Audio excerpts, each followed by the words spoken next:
I'm John Henry Westen. Thanks for joining me on Truth and Lies, the show where we work together to shed light on common misconceptions and come to a fuller understanding of the truth.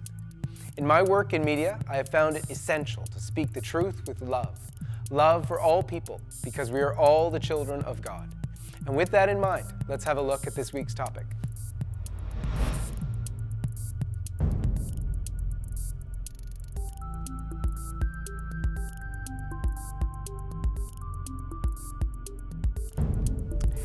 Is abortion justified in cases of fetal abnormality or fetal disability? Well, let's take a moment to think about that. Do you agree or do you disagree? And why? Is that your opinion? The opinion of someone you know? Perhaps you've not had a chance to think about this issue before. Well, now is our chance to think about it, to talk about it, and to learn about it. Within this topic, there are many lies that have crept into our society. Here are a few of those which we're going to address on this program. What if a mother decides to have a child with a disability? Oh, the quality of life for that child will be horrible. Shouldn't we give all children, regardless of disability, the chance to live? I think it's very cruel to bring such people into the world. Don't you think people born with disabilities would be happy to be born? Nobody would want to live with a major disability or deformity. How do you think parents would feel if they have a child with a disability? There is no way that parents would be happy if they are forced to have a kid with a disability or a deformity. Wouldn't more children in the world be great, even if they have a disability? Look, if we don't take care of fetuses with disabilities, we're just going to bankrupt our healthcare system taking care of them. What do you think of fetal screening? Fetal screening is great. I mean, it's practically cured Down syndrome and other deformities by catching it early. Is abortion justifiable in the case of a fetal disability, deformity, or defect? Or is it justifiable when a preborn child is expected to die during pregnancy, childbirth, or soon after birth? Since it is now possible to detect through amniocentesis and other tests whether the unborn girl or boy may be physically or mentally handicapped, pro-abortion supporters argue that abortion should remain a choice for women who do not want to take care of such a child. Other pro-abortion activists contend that it is better if such preborn children are never even born, rather than live lives burdened with the serious mental or physical handicaps. However, these arguments highlight two important points. First, ability, or in this case disability, is irrelevant to the inherent worth and dignity of a human being. The physical or mental handicap of an individual does not allow the rest of society to ostracize them, let alone kill them. For example, parents are not allowed to kill their 3-year-old toddler daughter who is diagnosed with autism. Since disability itself does not justify killing, the killing of disabled preborn babies could only be justified if the preborn, whether disabled or not, did not have the same value and right to life as human beings at a later stage in life, such as toddlers or 10-year-old children. And just as ability is irrelevant to human value, so too is age, size, and location. Because all human beings share an equal right to life simply by virtue of their humanity, killing disabled people in the womb or outside of it is morally wrong. Secondly, it is often mistakenly assumed that a person with a disability has a life that is not worth living. This, of course, is preposterous. People with disabilities live meaningful and often happy lives, and caring for them, though difficult, is enriching and rewarding, as parents and caregivers attest. Sometimes a child in the womb is diagnosed with a disease or condition that is fatal. The baby will likely die before, during, or shortly after birth. Abortion advocates argue, therefore, that no parent should have to endure such an emotionally traumatic pregnancy. But the fact that someone will soon die provides no moral justification for killing them. We are not allowed to kill terminal patients in a hospital cancer ward or an elderly grandparent facing dementia. All of us, in fact, will die at some point in the future. The reality of natural death by disease does not mean the unnatural death through intentionally killing is therefore justifiable. Moreover, abortion, even in these tragic circumstances, does not serve the emotional and psychological health of pregnant women. There is no research to support the popular assumption that terminating the pregnancy is easier on the mother psychologically, explains prenatalhospice.org. In fact, research to date suggests the opposite. One 2004 study, published in the Journal of Psychosomatic Obstetrics and Gynecology, concludes that abortion due to fetal malformation is a traumatic event that entails the risk of severe and complicated grieving. To speak more about the topic, we have in the studio Dr. Gary Grablin and his daughter Gihea.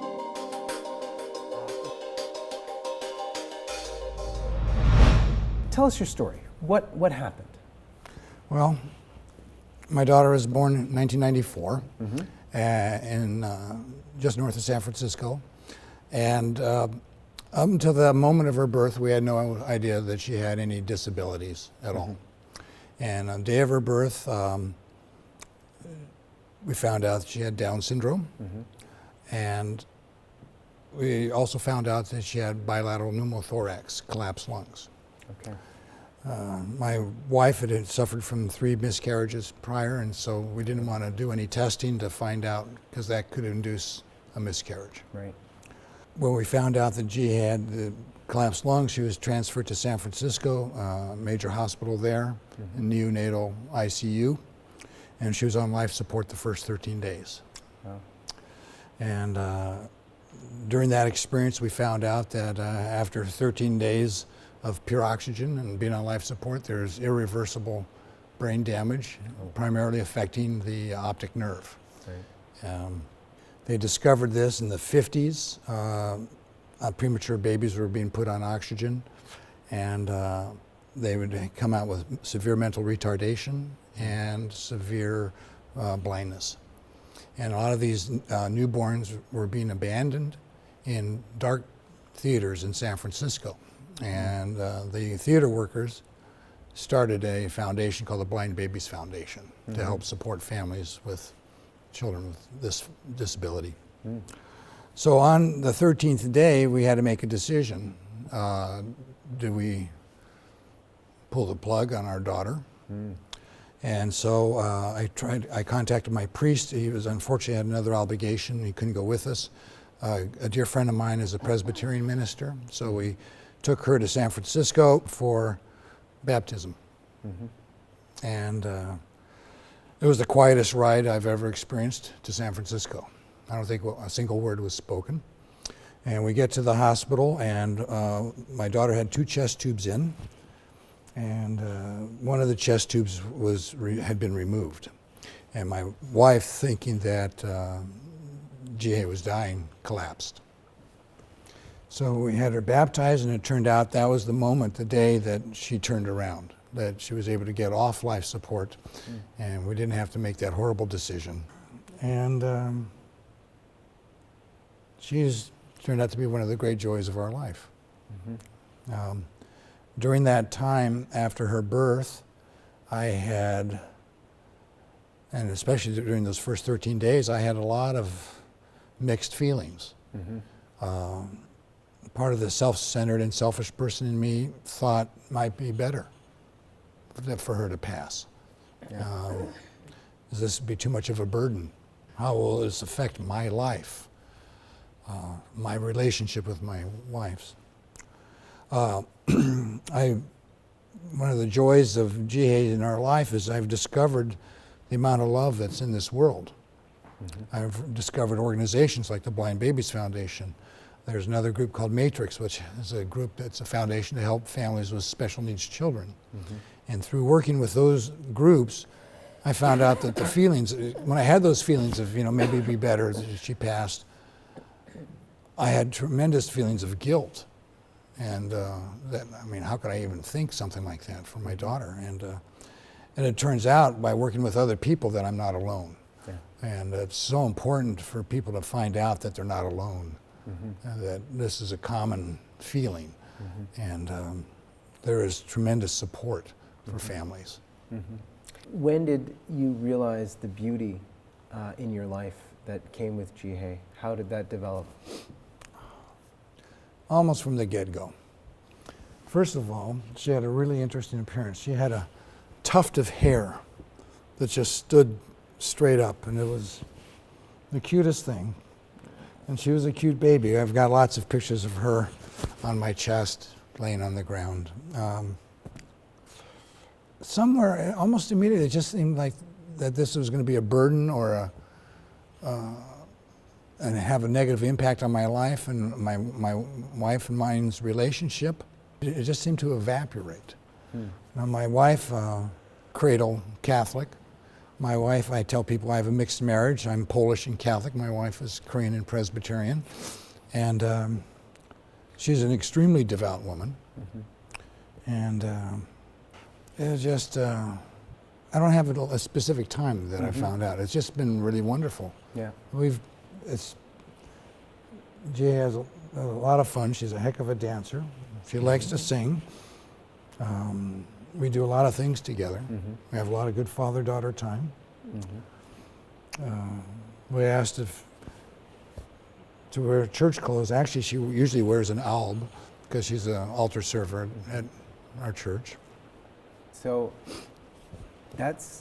you've had the full experience of from baby to childhood to through adolescence through adulthood. And you've never regretted your decision? No, not at all. I think a lot of people, there are a lot of these myths that people have when dealing with fetal abnormality and with disability. And it's, for most people, when they think about abortion, there's a lot of people who are pro-life, especially, later in the pregnancy or whatever. But for the vast majority of people, they say, oh, abortion in case of fetal abnormality or disability, absolutely. And there are a bunch of different sort of lies or myths that play into that attitude. And if you don't mind, I'm going to get you to address those. I'd love to. The first one talks about the quality of life. They say, the quality of life for that child will just be horrible. And what do you respond to that? It's not been my experience. There's not a more joyful being. Oh, I remember when I was brought up my wife. Other than my wife, I've not met a more joyful human being, than my daughter. How about you, Gihea? Me? Yes. Are you happy? Yes, I am happy. You are happy? Yes. What makes you happy? I'm happy to my mom. I'm happy my dad, my brother, and my dog Lucky. Oh, your dog Lucky. Yeah. That's great. Beautiful. Thank you. Welcome. We have also the myth about, related to that, people say it's cruel to bring them into this world. How are they going to fit in? Gihea is now 19, going on 20, and how's fitting in? How are things going for her? Well, those are my initial fears. Yeah. Fear is when I've kind of somehow forgot God. And I just think it's going to be horrible. She won't fit in. It's going to affect my marriage, my relationship, and my own life. It's going to cut into the things I really like to do. In terms of fitting in, she's involved with the public school program. And there's special needs programs with children of all different levels. Gihea was actually able to graduate from high school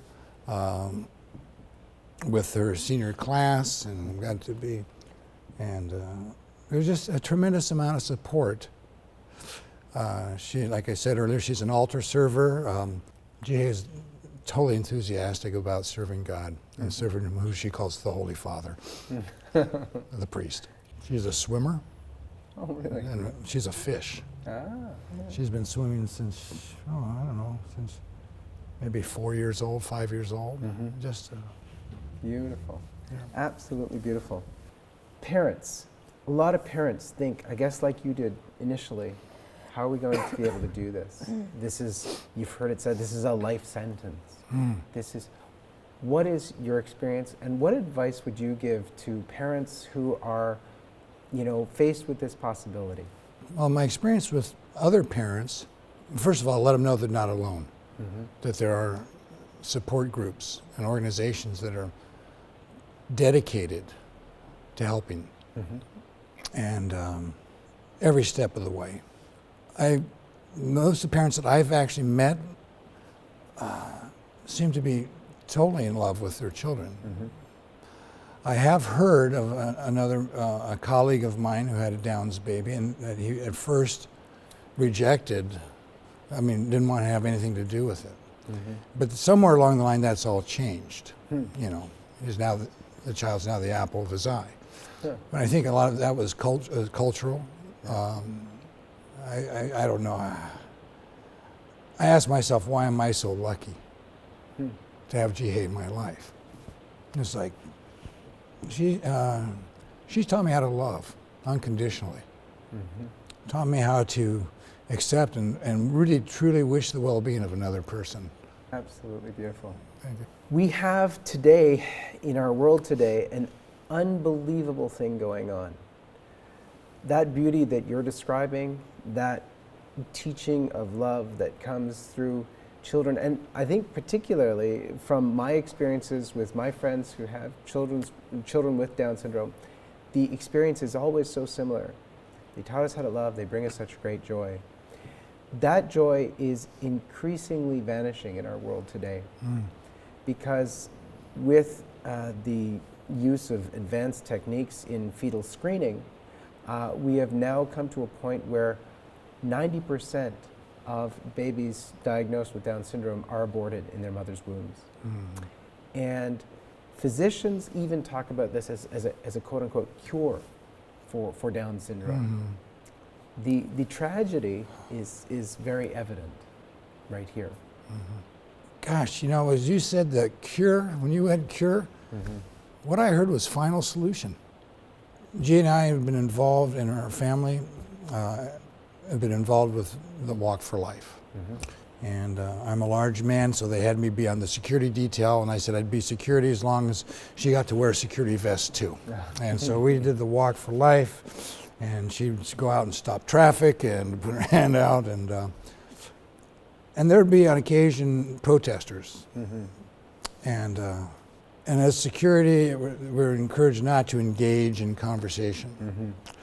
There's a part of me, when my spiritual condition isn't that good, that I feel like engaging. And I have to, it's an interesting dynamic in my mind. I have to literally bring myself up short and pray for these people, pray for their souls, pray for their conversion. Because they don't know. Life is short, death is certain. Heaven and hell are forever. Make your choice. And I don't think they understand that. That's a principle that's not been really well educated or promoted.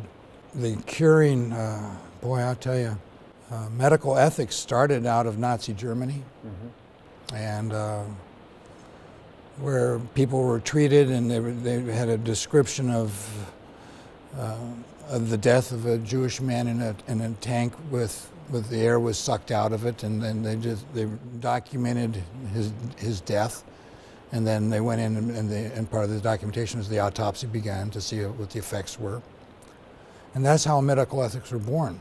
They're born in, you can't do things to someone without their informed consent, and how are you going to give an informed consent to a fetus or a newborn? I have to pray a lot for people, and that their conversion happens. And we're in the grips of a significantly secular world that doesn't value life.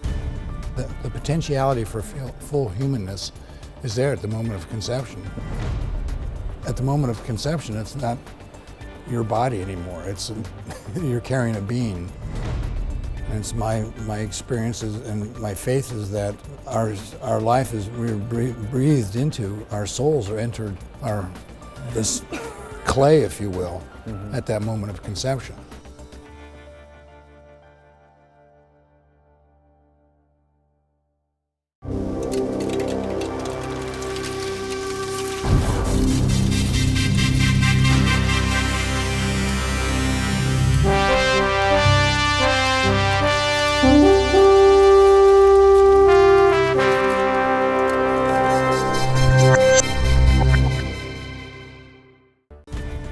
You can't do things to someone without their informed consent. And how are you going to give an informed consent to a fetus or a newborn?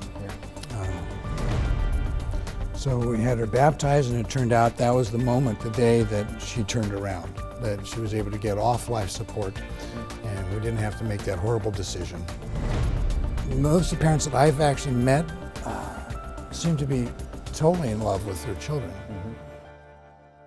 The concept of eliminating a child with a disability in the womb, how is that really different from the concept of doing it later on?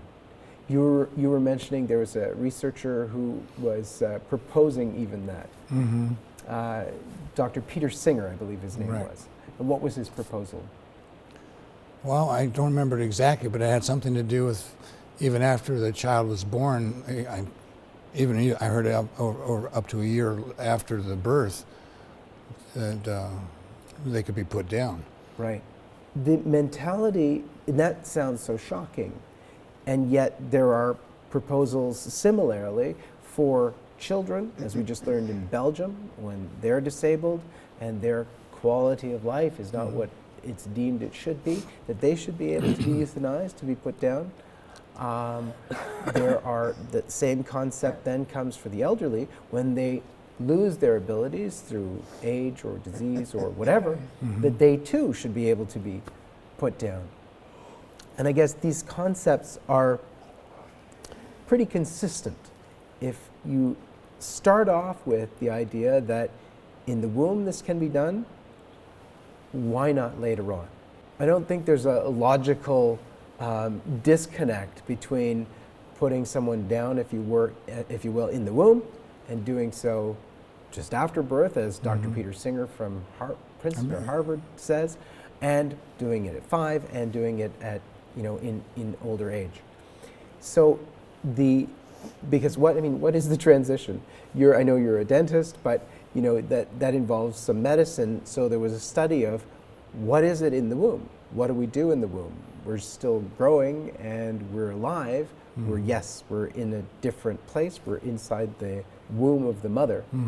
But are you any less human by being in the womb of the mother? Well, absolutely not. I think is an acorn any less than an oak tree just because it's the form of an acorn? I mean, the potentiality for full humanness is there at the moment of conception.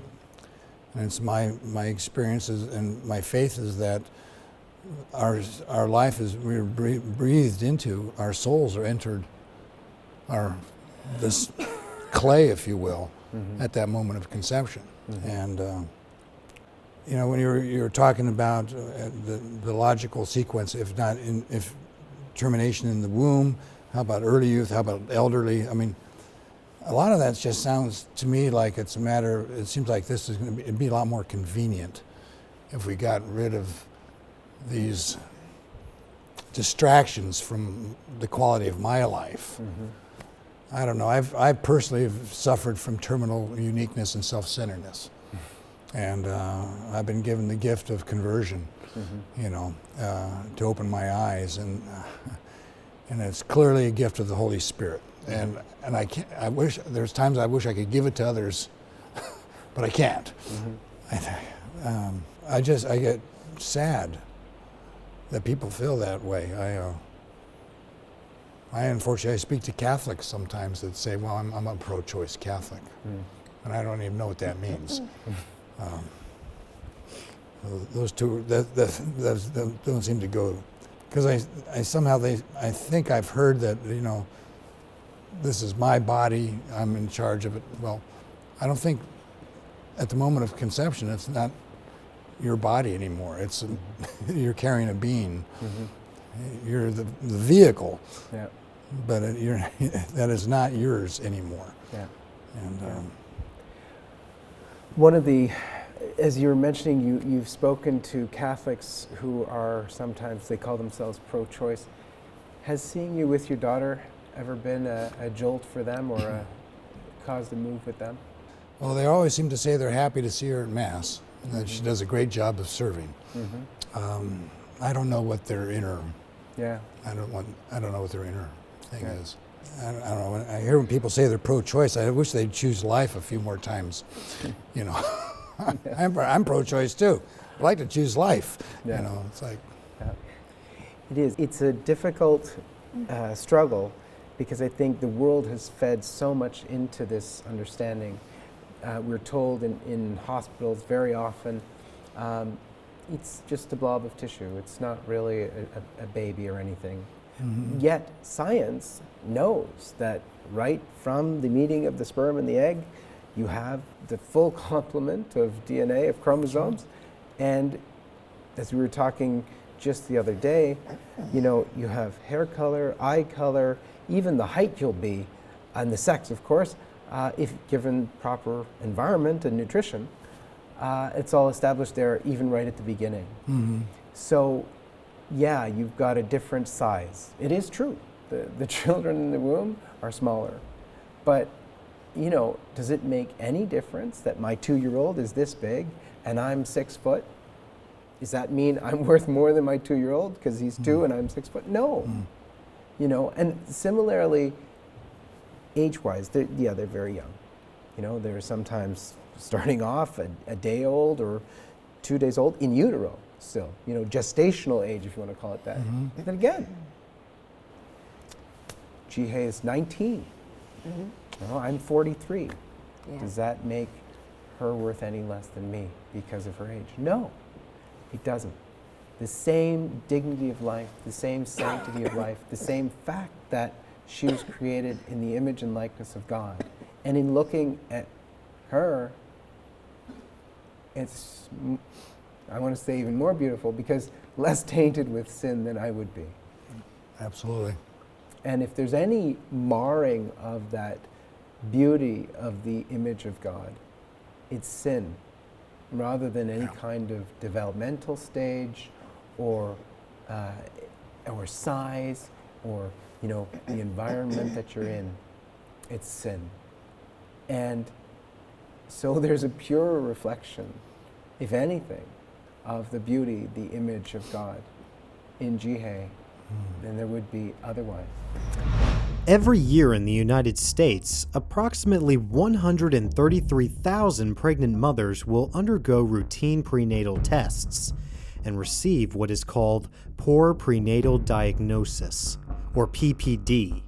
This means that their infant is afflicted with a chromosomal abnormality or a serious defect in a vital organ. With the increase in genetic testing and fertility treatments, more couples are facing these difficult diagnoses. Parents are often pressured by doctors, therapists, friends, and family to then terminate such a pregnancy. They are given the grim prospect of a child born prematurely, who will die shortly after birth or suffer severe deformities and a life filled with suffering and pain. Couples are vulnerable when confronted with the many levels of anxiety, uncertainty, and fear that are natural when trying to process such information. And sadly, healthcare professionals, friends, and family often feed the worst fears of expecting parents. Often with the best intentions, they fail to offer life-affirming alternatives that respect the dignity of preborn life and in the long run are in the best interests of the mother and father. Most couples only receive non-directive counseling, which means they are only told of the various challenges and likely prognosis of the condition without being offered other life-affirming resources. This can be overwhelming and lead parents to view abortion as the best solution. Fortunately, there is a growing movement to provide prenatal hospice that supports couples who journey through the difficult times with their child.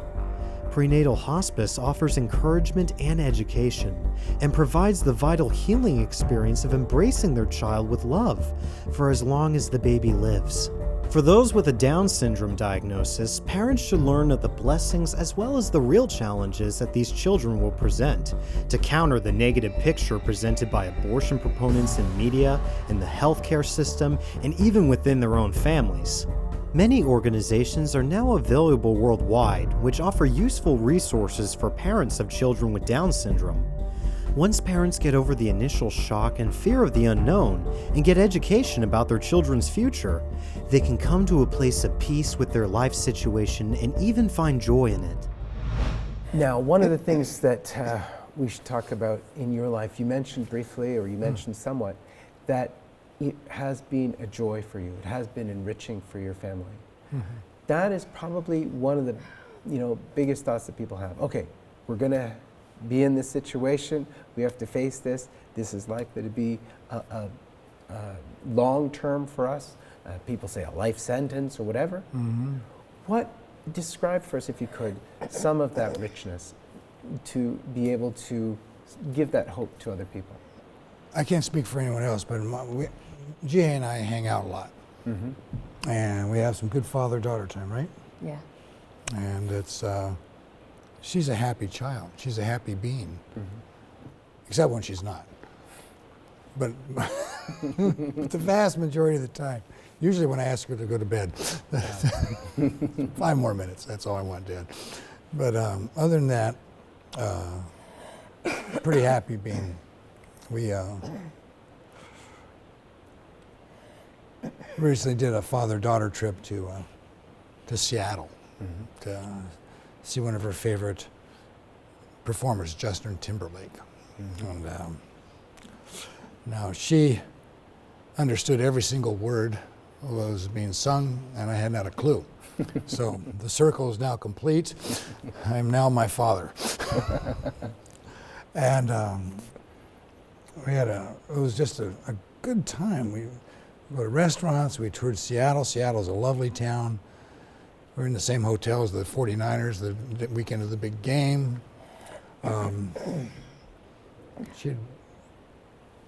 She has no compunction of just going up to anybody and just, there's no pretense. No mask. And the one complaint that she had was my snoring. Yeah, there were a couple times during the night that she said, "Dad, be quiet," and so if there's any detraction in joy and happiness, it's from me and my snoring. So we just do things together. She wants to do things. We had to make special things. She'll never ride a 2-wheel bicycle. Well, we got her this large tricycle. And we take it out to the beach, and we go places, and it's just, we just have fun. Yeah. Yeah. How has her interaction been with the rest of your family, with your wife and with your son? Oh, well, my son is a very devout young man. They play together. They tease one another. Now he's recently back home after being away in college for 4 years. And by the way, enjoy your children, because the next thing you know, you're buying a refrigerator for the dormitory. That happens in the blink of an eye. But we're fortunate he's at home now, and it's just a great joy to have the whole family together. But they tease one another. We have family prayer together, and they just, I don't know how to put it in words, I'm sorry. No? And how about with your wife? My wife, I don't know, I might regret this someday. But in California, this is a community property state. That if we ever separated, she gets 50% of the property. Right. The way I look at it is that she deserves 90 to 95% of the property. Because she's been the glue that just holds us together. I work, and she's at home, and extremely active in her church, extremely active now in our church, and she's involved, getting Gihea ready for school, being a homemaker.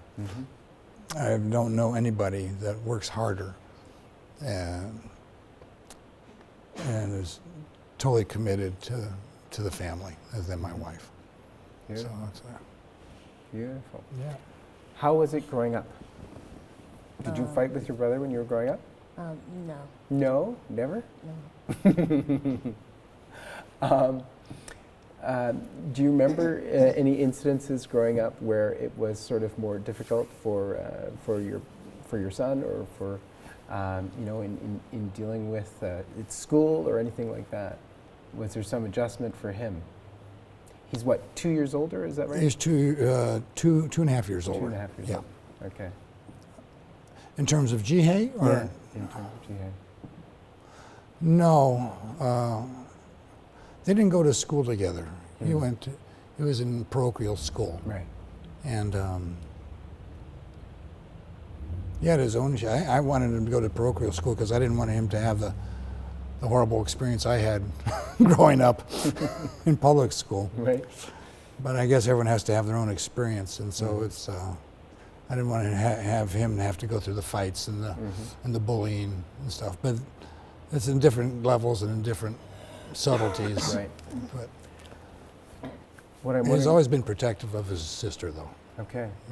That's the interesting thing. And you mentioned your son was even in seminary. He's in seminary, yes. He's in seminary, and the interesting thing is here he's grown up with Gihea. It's probably added to or created just a beautiful impression in his life of the dignity, the worth, the beauty of all of God's children. Mm-hmm. Again, the circle's complete because I'm learning so much from my boy.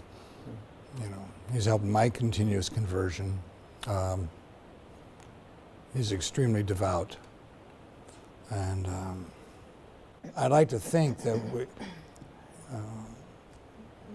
we've helped contribute to that. Mm-hmm. And I know his love for Gihea is without bounds. Yeah, Beautiful. So, yeah. Beautiful. Gary, I want to thank you so much for sharing your beautiful family with us. Thank you very much. Gihea, thank you. Welcome. Thank you. And as to resources for people who want help in facing this, the news that they're going to have a child with a disability, you mentioned a couple of organizations already. Which are those? Locally in our neighborhood is Matrix. Mm-hmm. That's in the San Francisco area, Marin County area. Blind Babies Foundation for children with ocular eyesight problems, issues. That's great. Some other resources that are available online to research in this area are the American Life League, ALL.org.